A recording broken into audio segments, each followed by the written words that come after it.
Good morning, everybody. It's Dr. Rick Wallace of Visionetics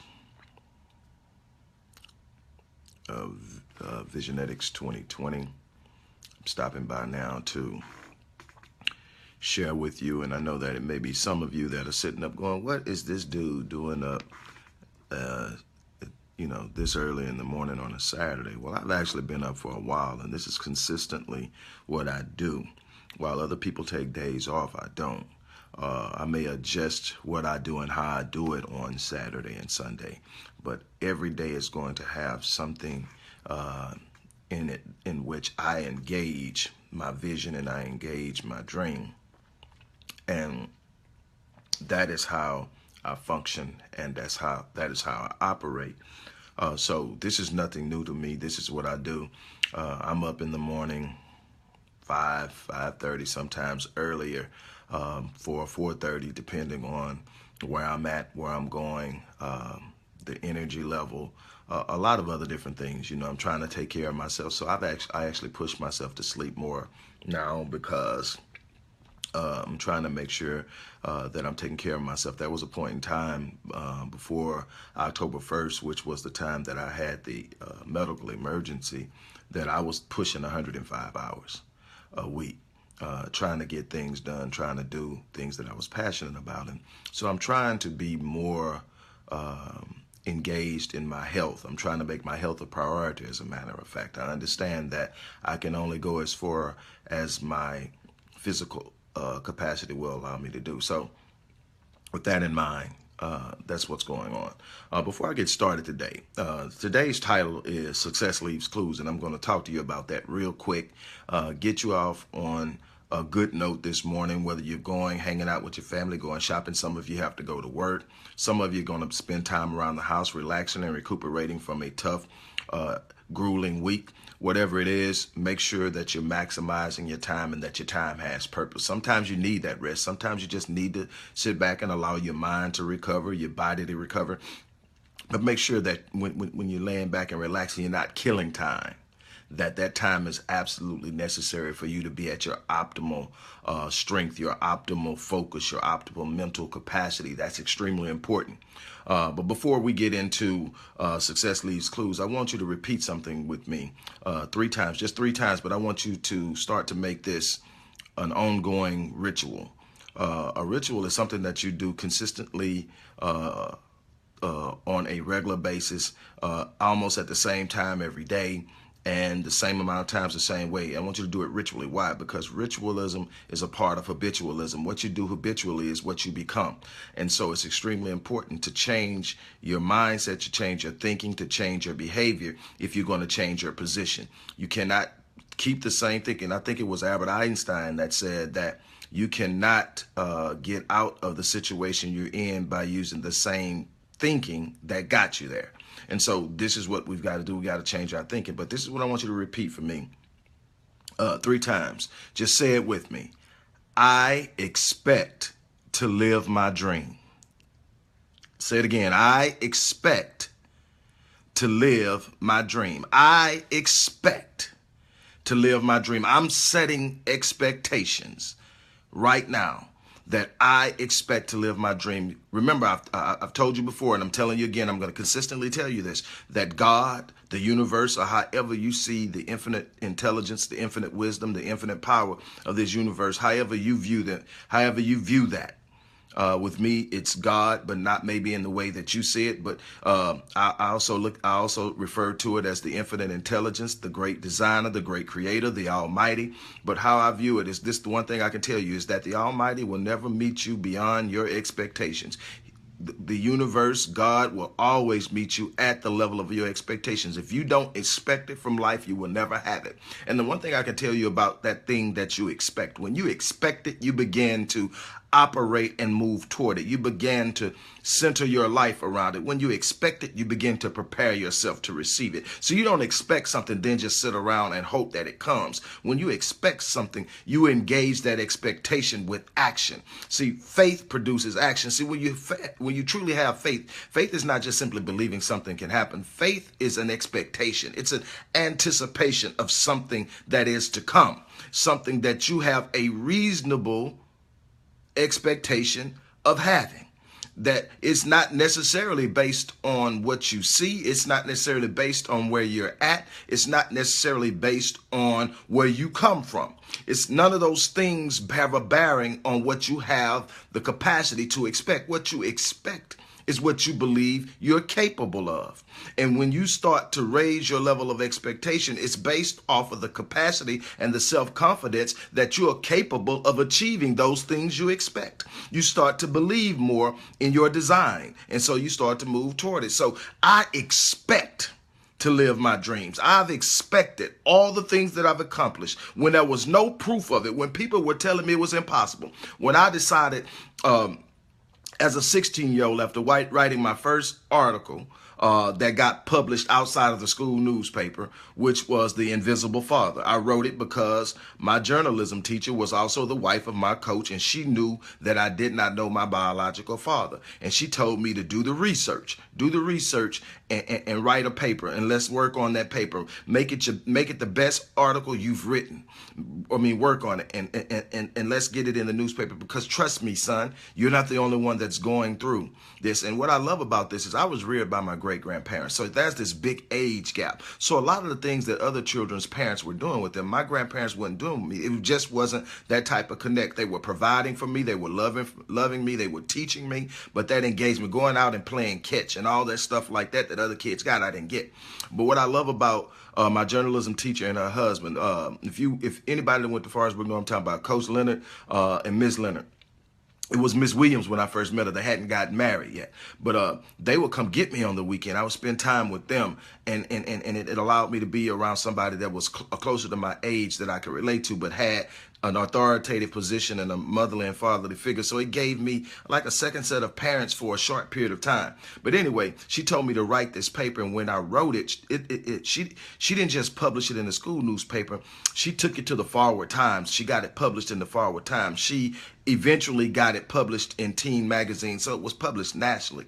And then when I saw the feeling, when I experienced that feeling of having something published in something outside of the news, outside of Forest Brook High School's newspaper, it gave me a feeling. And I remember saying, I'm going to write the book as a follow-up to this article, because it was so much that I learned about absentee fatherhood that I didn't get, a fraction of it in that article. And I said, I've got to write it. But, life came and some successes happened and things started happening. So when I got out of school, I didn't attack it. And I kept going, but I got to a point to where I needed to write it.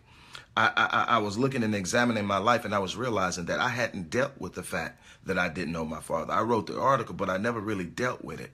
My father died when I was 14, so I never ever got a chance to know him. I never met him. The first time I saw him was at the funeral, at the wake actually, but I never knew him. So, and I was dealing with it. And what I actually learned in my 30s is that I was literally, all these successes that I had in business and in other areas of life, all these successes I was experiencing was me still trying to prove to a man who was no longer alive that I was worthy of his time and of his presence and of his attention, that I deserved to be loved by him the way he loved my siblings, his other children. And I was trying to prove it to him without even realizing it. And then I stopped and I started to really search myself, and I realized, and so I wrote the book, The Invisible Father, Reversing the Curse of a Fatherless Generation, book number 1. And after I wrote it, I felt so good about it. I had it. Here it is now. I take, and I want it to be published by a black-owned publisher, because I'm trying to engage this need to support one another. And I go and they say, man, we love it. We read it. It's unbelievable. It's well written. It really hits home. It's a powerful thing. It's needed. But we are a small independent publisher that has to have investors to fund our independent projects. And our investors will not get behind a non-fictional book. A non-fictional book, because they don't see the audience for it. They don't see the market for it. So unfortunately, we're not going to be able to do it. Well, after that, I looked at it. I talked to a couple others. I got the same story. I created my own publishing company. I published that book. Here I am at having published book number 16, about to release book number 17. And the wonderful thing about book number 16 is this. Book number 16 I didn't publish through my publishing company. I was literally approached by another publishing company based on what they knew about me and my knowledge about the miseducation of black youth. And they asked me to take on this. So I entered into a contract with them based on their request and wrote this book, The Miseducation of Black Youth in America, The Final Move on the Grand Chessboard. Now, so what I'm saying is, that's 16 books, 17 about to drop, 18 already on the shelf for me to complete in 2017. Now, I had people telling me right out the gate that I couldn't do it, but I expected to do it. I expected to live my dream. And there's so many other areas in my life that I've lived my dream, in public speaking, in business, I mean, just anything that I've set my mind to, I've gotten it done.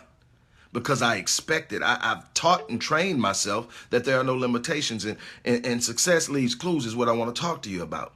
There are people that actually think that they're insulting me when they tell me, I heard that before. You got that from Les Brown. You got that from Zig Ziglar. You got that from Tony Robbins. You got that from... And I'm like smiling. Why?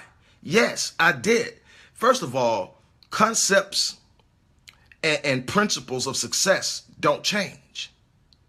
How you present them in the way that you present them, that does it in a unique way that allows you to communicate it in a way that no one else has ever communicated, is what provides you your space in an industry like this. So yes, I repeat it. Let me tell you something. The moment I decided that I was going to take my counseling to another level, that I was going to use my public speaking capacity, which I had exercised obviously within the Christian environment, and as a motivational speaker, somewhat, speaking to athletes, I decided I'm going to take it to the next level. The first thing I started doing was studying those people who were masters at it. I studied Zig Ziglar. I studied Earl Nightingale. I studied Les Brown. I studied the guy, man, that I relate to a lot that's really starting to develop steam right now, Eric Thomas. I love his energy. I love his story. Not only did I study their presentation, not only did I study their principles, but I studied their life. I learned their life stories. I learned that all of them had a point in life where they were struggling and trying to make it, and there was nothing in their life at that moment that said they would be where they are now, and yet they believed. I learned that. And see, what I learned is in studying all of these people is that success leaves clues. When you start to study people who are successful in the areas in which you desire to be successful, they've left you clues. They've left something behind that tells you how you can become the next. Now, you don't want to be them. You don't want to be the next. What you want to do is be the first you, but doing what they did and doing it in such a unique way that you create your own space. And the most powerful thing that I took from Zig Ziglar, the most powerful thing I took from Tony Robbins, from Les Brown, from Earl Nightingale, from Jim Rohn, from all of these guys that I studied, consistently, tremendously, incessantly, is that authenticity is your number one asset. When you step on the stage, you're not trying to pretend to be anything. You're stepping on the stage as an authentic person, living an authentic life that breathes just like the people out there in front of you. There's nothing different in you than them, except for the fact that you believe things they probably don't.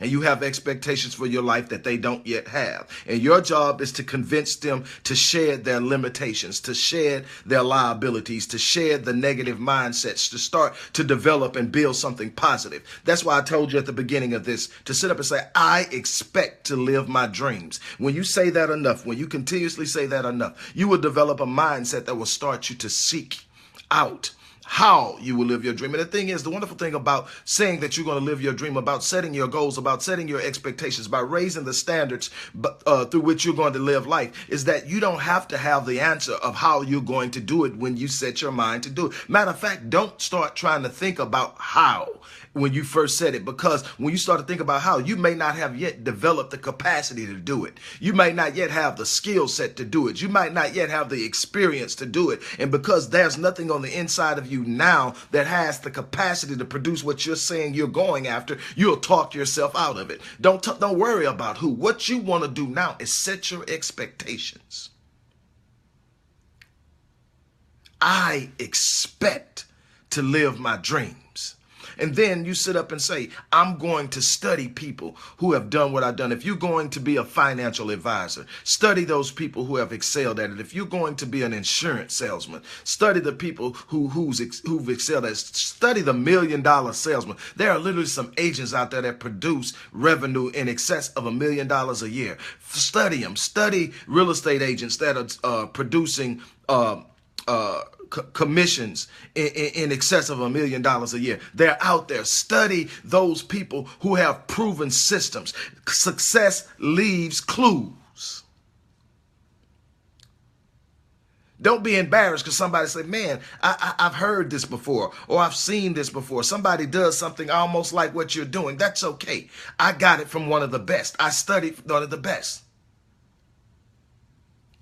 Do I have any original thoughts? Of course I have original thoughts, but my original thoughts emerge from taking complex ideologies from someone else and creating my own concepts. That's what I can tell you, is that I sit up and study those who have already proven themselves successful in an area that I plan on taking by storm. I've literally sent out emails to those who are still actively doing what they do in this industry, those that I look up to and admire, and say, hey, y'all guys got to make room. I'm coming. I'm coming. That's my next goal. That's the next thing I'm going to conquer. That's the next mountain I'm going to climb.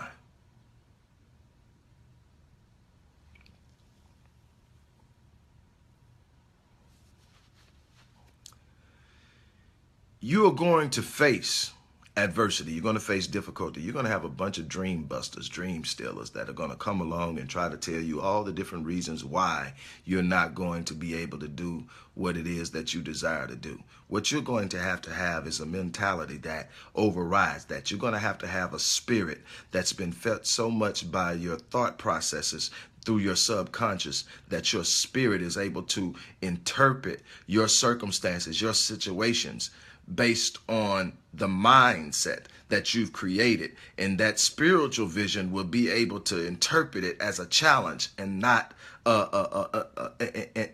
problem, not something that has the capacity to take you down.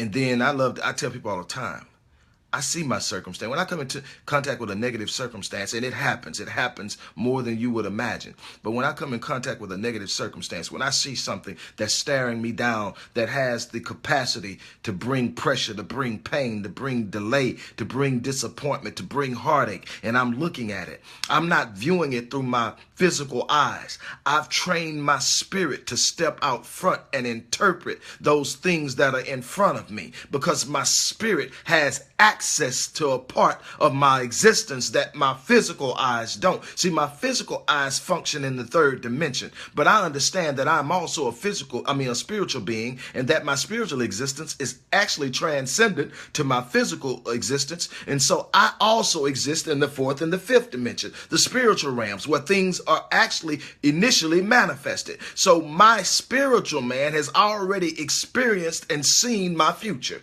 It knows what I will accomplish. It knows what I'm capable of. It knows my destiny. It knows my future. And so when my spiritual vision interprets my negative circumstance, it sees it as a challenge, not a problem. It sees it as a platform of possibility. It sees it as an opportunity to elevate myself. And it literally disagrees with the circumstance that's trying to paint a negative picture, and overrides the circumstance and declares that here we go again, another opportunity to rise, to lift ourselves, to move to another plateau. While other people are around you sitting up wishing for your demise, allow your spirit to interpret that as an opportunity to show out in the possibility of your capacity. That is what you have to train yourself to do. I've trained myself not even to give audience to the negative people around me, the minimal-minded people that love to spew their negativity and their naysaying. To those who love to sit up and talk about why I won't make it, why I won't be successful, why I'm just spinning my wheels, why I'm not real, why I'm all of that while I'm steady climbing, all of that while I'm steady growing, all of that while I'm steady expanding, all of that while I'm pushing through obstacles, all of that while I'm growing stronger, all of that while I'm growing wiser, all of that while I'm developing my inner man, my spirit man, all of that. You can't stop me. I convinced myself a long time ago that I was unstoppable. I convinced myself a long time ago that I was going to live my dream. I expect to live my dream. And you've got to wake up every day expecting to live your dream. You got to wake up every day expecting to do something exceptional and extraordinary. You got to wake up every day expecting to grow and become something better than what you used to be. You got to wake up every day looking at life knowing that you have the capacity, the power, and the control to set the stage, to set the pathway, to walk your destiny out in this world, and that there's absolutely nothing in this world that can stop you. Your destiny, by very definition, demands that you complete it. And all those who stand in your way do is just guarantee that it happens. They're just a part of the journey. Don't be afraid to put your eyes on people who are successful in your industry. Don't be afraid to take principles that are already established and make them your own. Don't be afraid to sit up and copy the successful pathways of others. Don't be fooled into thinking that you can get all of this done on your own and that's a requirement for you living your dream. That kind of stuff always comes from people who have never pursued theirs or at least never gotten anywhere with it. Anybody that has had any success in pursuing their dreams will tell you that they rode the backs of others to get there. They studied the minds of the exceptional people in their arena. They studied the behaviors of the exceptional people in their arena. They followed and read books from those people. They adopted mindsets and behaviors and habits. Don't be afraid to let those people come out in you and what you do. If you admire them, it's an honor. Give credit where credit is due. Ascribe to those people that it belongs, those things they said. But take it on. Find a way to make it yours. Be you. But make sure you're using something that works. I love you guys. Like I said, man, and it's so embedded in me. It's embedded in my DNA that I'm going to die on E. I'm going to live this life to the fullest. I'm going to give it everything I got. And that's what I'm leaving you with. Give yourself to this life. Invest in yourself. That's another thing that we don't do. We don't invest in ourselves. We invest more in our jobs, which someone else is being enriched through, than we invest in ourselves. We sell ourselves short. We look for the cheap route. We look for the easy way. There's no cheap route. There's no easy way. You got to invest in yourself more than you invest in anything else. You can only produce what you're willing to give to others to the capacity that you invest in yourself. If you want to be optimally prepared to give to this world and make this world a better place, you've got to first invest in you. Man, look, I love you guys. It's always a pleasure to stop by and share with you. I urge you to repeat that little short mantra often. When you wake up in the morning, during lunch, when you're sitting around thinking, repeat it. And don't just think it, repeat it. You want it to enter both gates. See, you want it to, and if I were you, I'd write it down, because then when you write it down, you can get it through both gates. See, when you repeat it, you put it, you allow it to enter into your ears. When you write it down and read it, you allow it to penetrate and enter into your soul and your spirit through your eyes. And so now you're thinking it, you're hearing it, and you're seeing it. And you're starting to condition yourself to believe it. I expect to live my dreams. Just repeat it consistently. I expect to live my dreams. Do all that you can. Be all that you are. Remember, you don't get out of life what you want. You get out of life who you are. Start working on that right now. Become all that you need to be to have all that it is that you have. And remember, in order to do that, you're going to have to be willing to do the things that other people won't do, so that at some point in time in your life, you'll have the things that other people don't have. With that being said, I love you and I'm out of here. Peace.